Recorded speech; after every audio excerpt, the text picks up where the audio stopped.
Hi, CRPC IPC എവിഡൻസിന് പകരമായി വന്ന നിയമങ്ങളായ 3 നമ്മൾ പഠിച്ചുകൊണ്ടിരിക്കുകയാണ്.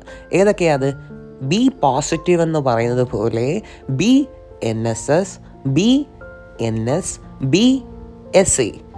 അതിൽ CRPCക്ക് പകരം ഏതാ? BNSS. IPCക്ക് പകരം ഏതാ? BNS. എവിഡൻസ് ആക്ടിന് പകരം ഏതാ? BSA. അപ്പോൾ ഇന്ന് നമ്മൾ BNSS CRPCക്ക് പകരമായി വന്ന നിയമത്തെ കൂടുതൽ മനസ്സിലാക്കാൻ പോകുന്നു. തയ്യാറല്ലേ? വീഡിയോയിലേക്ക് പോകുന്നതിന് മുമ്പ് ഒരു സന്തോഷ വാർത്ത. ഈ ന്യൂ ഇയർ ഡേ ജനുവരി 1, 2024 മുതൽ BNSS, BNS, BSA എന്നീ സ്റ്റാറ്റ്യൂട്ടുകൾ ഇതുപോലെയുള്ള ആകർഷകമായ വീഡിയോകളായി ക്ലാസ്സസ് തയ്യാറാക്കി നിങ്ങളുടെ ഫോണിലേക്ക് അയക്കുന്നതായ ഒരു കോഴ്സ് തുടങ്ങുന്ന വിവരം അറിയിച്ചു കൊള്ളട്ടെ. താല്പര്യമുള്ളവർക്ക് ഈ കാണുന്ന നമ്പറിൽ വാട്സപ്പിൽ മെസ്സേജ് അയച്ച് ജോയിൻ ചെയ്യാവുന്നതാണ്. വീഡിയോയിലേക്ക് പോകാം. എന്തെല്ലാമാണ് CRPCയിൽ നിന്നും BNSSലേക്ക് വരുമ്പോൾ മാറ്റം വന്നിട്ടുള്ള കീ ഫീച്ചേഴ്സ് പരിശോധിക്കാം. 0 FIR. അതെന്താ സംഭവം? 0 FIR എന്നത് ഇനി മുതൽ ഒരു ഒഫൻസ് ഏത് പോലീസ് സ്റ്റേഷനിൽ വേണമെങ്കിലും രജിസ്റ്റർ ചെയ്യാം. അതായത് ഏത് പോലീസ് സ്റ്റേഷൻ്റെ പരിധിയിലാണോ ഒഫൻസ് നടന്നിട്ടുണ്ടാകേണ്ടത് അവിടെ തന്നെ ആകണമെന്ന് നിർബന്ധമില്ല ആദ്യമായി ഒരു FIR രജിസ്റ്റർ ചെയ്യുന്നത്. ഉദാഹരണം, ഇപ്പോൾ ഫോർട്ട് പോലീസ് സ്റ്റേഷൻ്റെ പരിധിയിൽ വെച്ചാണ് ഒരു ഒഫൻസ് നടക്കുന്നതെങ്കിൽ പോലും മ്യൂസിയം പോലീസ് സ്റ്റേഷന് വേണമെങ്കിലും FIR രജിസ്റ്റർ ചെയ്യാം. എന്നാൽ FIR രജിസ്റ്റർ ചെയ്യുമ്പോൾ 0 എന്ന നമ്പറിലായിരിക്കും FIR രജിസ്റ്റർ ചെയ്യുന്നത്. ഇതുകൊണ്ടുള്ള ഗുണം എന്താ? ചിലപ്പോൾ പ്രതി ആ പോലീസ് സ്റ്റേഷൻ്റെ പരിധിയിലായിരിക്കും ഉണ്ടാകുന്നത്. വേഗം പോലീസിന് പ്രതിയെ അറസ്റ്റ് ചെയ്യാം, പിന്നെ എവിഡൻസ് വേണമെങ്കിൽ വേഗം കളക്ട് ചെയ്യാം, ഏതെങ്കിലും തരത്തിലുള്ള തെളിവുകൾ നശിപ്പിക്കുകയോ തെളിവുകൾ ടാമ്പർ ചെയ്യുന്നതോ ഒഴിവാക്കാനും ഇതുവഴി സാധ്യമാകും. 0 FIR. ഇനി മുതൽ പോലീസ് സ്റ്റേഷനിൽ നേരിട്ട് ഉടനെ പോകണമെന്ന് നിർബന്ധമില്ല FIR രജിസ്റ്റർ ചെയ്യാൻ വേണ്ടിയിട്ട്.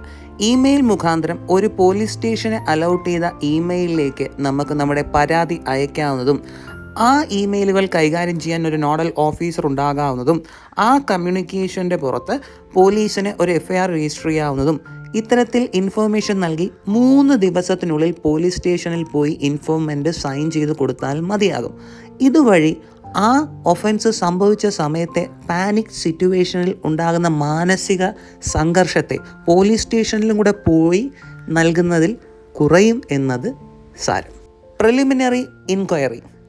നോക്കൂ, ഇനി പോലീസ് സ്റ്റേഷനിൽ ഒരു കോഗ്നൈസബിൾ ഒഫൻസിൻ്റെ കമ്മീഷനെ പറ്റിയുള്ള ഒരു പരാതി ലഭിച്ചാൽ ഉടനെ തന്നെ FIR രജിസ്റ്റർ ചെയ്യണമെന്നുള്ള മാൻഡേറ്ററി പ്രൊവിഷൻ മാറിയിരിക്കുന്നു.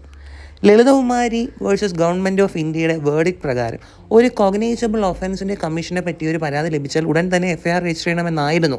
എന്നാൽ ആ സാഹചര്യം മാറിയിരിക്കുന്നു. പോലീസിന് ഒരു പ്രൈമ ഫേസി കേസ് ഉണ്ടോ, ശരിയാണോ, തെറ്റാണോ, കളവായിട്ടുള്ളതാണോ, ഇത് നേരുള്ളതാണോ എന്നത് പ്രിലിമിനറി ഇൻക്വയറിയിലൂടെ പരിശോധിച്ചതിന് ശേഷം മാത്രം FIR രജിസ്റ്റർ ചെയ്താൽ മതി. പരാതി ലഭിച്ച് 14 ദിവസത്തിനുള്ളിൽ ഈ പ്രിലിമിനറി ഇൻക്വയറിക്കുള്ള ഒരു സമയപരിധിയും കൂടി ഇവിടെ നൽകിയിരിക്കുന്നു. Power of magistrate to attach property.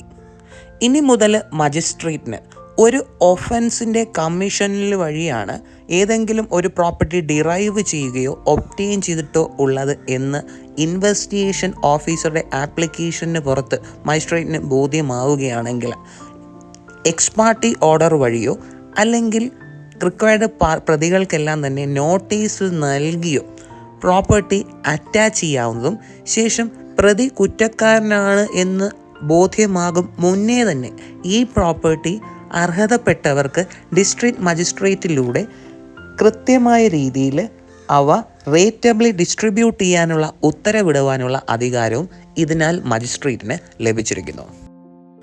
Power of magistrate to request assistance from the courts in the contracting states. നോക്കൂ, ഇനി മുതൽ ഏതെങ്കിലും പ്രൊക്ലെയിംഡ് ഒഫൻഡർ മറ്റേതെങ്കിലും സ്റ്റേറ്റുകളിൽ പാർക്കുകയും അവിടെ ആ വ്യക്തിക്ക് പ്രോപ്പർട്ടികൾ ഉണ്ട് എങ്കിൽ കേരളത്തിലുള്ള ഒരു മജിസ്ട്രേറ്റിന് ആ മറ്റു സ്റ്റേറ്റിലുള്ള കോടതികളിൽ ആ കോടതിയുടെ ലോക്കൽ ലിമിറ്റ്സിൽ ഈ പ്രൊക്ലെയിംഡ് ഒഫൻഡർക്ക് പ്രോപ്പർട്ടി ഉണ്ട് എങ്കിൽ ആ പ്രോപ്പർട്ടിയെ ആ കോടതിയോട് അറ്റാച്ച് ചെയ്യാനും ഫോർഫീറ്റ് ചെയ്യാനും റിക്വസ്റ്റ് ചെയ്യാനുള്ള അധികാരം ഇതിനാൽ മജിസ്ട്രേറ്റുകാർക്ക് ലഭിച്ചിരിക്കുന്നു. Right of arrestee to inform his arrest to any person. മുന്നത്തെ CRPC പ്രകാരം ഒരു വ്യക്തി അറസ്റ്റ് ചെയ്യപ്പെട്ടാൽ ആ വ്യക്തിയുടെ അറസ്റ്റ് വിവരം തൻ്റെ റിലേറ്റീവിനെയോ ഫ്രണ്ട്സിനെയോ അറിയിക്കാനുള്ള അവകാശമേ ഉണ്ടായിരുന്നുള്ളൂ. എന്നാൽ പുതിയ BNSS വഴി ഒരു വ്യക്തി അറസ്റ്റ് ചെയ്യപ്പെട്ടാൽ ആ അറസ്റ്റിക്ക് തൻ്റെ അറസ്റ്റ് വിവരം ഏതൊരു വ്യക്തിയെയും അറിയിക്കാവുന്നതാണ്, ഇൻക്ലൂഡിങ് എ ലോയർ. അതേസമയം ഒരു സ്ത്രീയെ ആണ് അറസ്റ്റ് ചെയ്യപ്പെടുന്നതെങ്കിൽ പോലീസുകാരുടെ ഉത്തരവാദിത്തമാണ് ആ സ്ത്രീയുടെ അറസ്റ്റ് വിവരങ്ങളും എവിടെയാണ് അവരെ സൂക്ഷിച്ചിരിക്കുന്നതും എന്ന വിവരം ആ സ്ത്രീയുടെ റിലേറ്റീവ്സിനെ അറിയിക്കുക എന്നത്. Not to arrest an accused person even though he was not arrested during the investigation period. നോക്കൂ, ഇൻവെസ്റ്റിഗേഷൻ നടക്കുന്ന സമയത്ത് ഒരു പ്രതിയെ അറസ്റ്റ് ചെയ്തിരുന്നില്ല. എന്നാൽ ഫൈനൽ റിപ്പോർട്ട് സബ്മിറ്റ് ചെയ്യുന്നതായ സമയത്ത് ആ വ്യക്തിയെ വീണ്ടും അറസ്റ്റ് ചെയ്യാനുള്ള ആ ഒരു ഉത്തരവാദിത്വം ഇപ്പോൾ പോലീസിനില്ല. കോടതി മുമ്പാകെ ആവശ്യം വരുന്ന മുറയ്ക്ക് ഹാജരായിക്കൊള്ളാം എന്നുള്ള ഒരു സെക്യൂരിറ്റി മാത്രം പ്രതിയിൽ നിന്നും വാങ്ങിച്ചു വെച്ചാൽ മതി എന്ന് സാരം. Police custody in a staggered manor.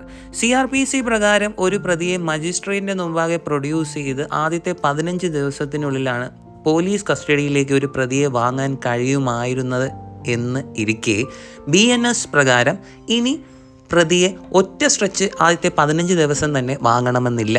അത് ഒരു സ്റ്റാഗേർഡ് മാനർ, അതായത് വിട്ട് ഉള്ള കാലയളവിലേക്ക് പ്രതിയെ 15 ദിവസം ഇൻ ടോട്ടൽ തികയുന്ന രീതിയിൽ വാങ്ങിക്കാൻ കഴിയും. ഈ സർവീസ് ഓഫ് പ്രോസസ്സസ് നോക്കൂ, ഇനി സമൻസ്, നോട്ടീസ് മുതലായ പ്രോസസ്സസ് എല്ലാം തന്നെ സർവീസ് ചെയ്യാൻ ഏതെങ്കിലും സോഷ്യൽ മീഡിയ ടെലികമ്മ്യൂണിക്കേഷൻ മാർഗങ്ങൾ വിനിയോഗിക്കാം. ഉദാഹരണത്തിന് വാട്സാപ്പ് മുതലായവ. അതിന് സ്റ്റേറ്റ് ഗവൺമെൻറ് സ്പെഷ്യൽ റൂൾസ് തയ്യാറാക്കി ഏതെല്ലാം മാർഗങ്ങൾ വിനിയോഗിക്കാമെന്ന് തീരുമാനിക്കാമെന്നതാണ്. കുറച്ചും കൂടി ഈസി ആകുന്നു ഇനി സർവീസ് ഓഫ് പ്രോസസ്സസ്. ഇനി മുതൽ പോലീസിന് statement record in form, electronic form, അതായത് ഓഡിയോ വീഡിയോ ഫോമിൽ സ്റ്റേറ്റ്മെൻറ്റുകൾ റെക്കോർഡ് ചെയ്യാൻ സാധിക്കുന്നതും കൂടാതെ ഫൈനൽ റിപ്പോർട്ടും ഇപ്പോൾ ഫിസിക്കൽ ഫൈനൽ റിപ്പോർട്ടിൻ്റെ സബ്മിഷന് ശേഷം ഒരു ഫൈനൽ റിപ്പോർട്ടും കോടതിയിൽ ഫൈനൽ റിപ്പോർട്ടിന് സബ്മിഷന് ശേഷം ഫയൽ ചെയ്യാവുന്നതാണ്. Audio video recording of search, seizure etcetera. ഇനി മുതൽ സെർച്ച്, സീഷർ മുതലായ പ്രോസസ്സുകളെല്ലാം തന്നെ ഓഡിയോ വീഡിയോ റെക്കോർഡിംഗ് ഉണ്ടാകുന്നതും ആ സെർച്ച്, ആ സീഷറിനെല്ലാം പ്രൂഫായിട്ട് ഈ വീഡിയോ ഓഡിയോ റെക്കോർഡ് കോടതികൾക്ക് ഉപയോഗിക്കാം. Time line. ഇനി പല നടപടിക്രമങ്ങൾക്കും കൃത്യമായൊരു ടൈം ലിമിറ്റ് വന്നിരിക്കുന്നു. കമ്മിറ്റൽ പ്രൊസീഡിങ്സ് കോഗ്നിസൻസ് എടുത്ത് 90 ദിവസത്തിനുള്ളിൽ തീർത്തിരിക്കണം. പ്രതിയെ കോടതി മുമ്പാകെ പ്രൊഡ്യൂസ് ചെയ്യുകയോ പ്രതി അപ്പിയർ ചെയ്യുകയോ ചെയ്ത ശേഷം 14 ദിവസത്തിനുള്ളിൽ അക്യൂസിനും വിക്ടിമിനും ഫൈനൽ റിപ്പോർട്ടിൻ്റെയും ഡോക്യുമെൻസിനെയും കോപ്പി നൽകുക. സെഷൻസ് കോടതികൾ ചാർജ് ഹിയറിങ്ങിന് ശേഷം ചാർജ് 60 ദിവസത്തിനുള്ളിൽ ഫ്രെയിം ചെയ്യുക. ഇത്തരത്തിലുള്ള ഒരുപാട് ടൈം ലിമിറ്റുകൾ വന്നിരിക്കുന്നു. Inform progress of investigation.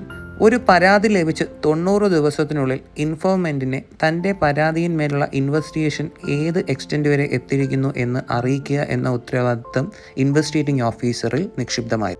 അപ്പോൾ ഇത്തരത്തിൽ ഒരുപാട് മാറ്റങ്ങൾ വന്നിരിക്കുകയാണ്. പണിഷ്മെൻറ്റിനേക്കാൾ ഉപരി ജസ്റ്റിസ് ഡെലിവറിയിലാണ് കൂടുതൽ ഊന്നൽ നൽകിയിരിക്കുന്നത് സാരം. അപ്പോൾ ജനുവരി 1, 2024 തുടങ്ങുന്ന ക്ലാസ്സുകളിൽ തുടർന്ന് ഇതുവരെയുള്ള മാറ്റങ്ങൾ നമുക്ക് വ്യക്തമായി ക്ലിയർ ആയിട്ട് ഡീറ്റെയിൽ ആയി പഠിക്കാം.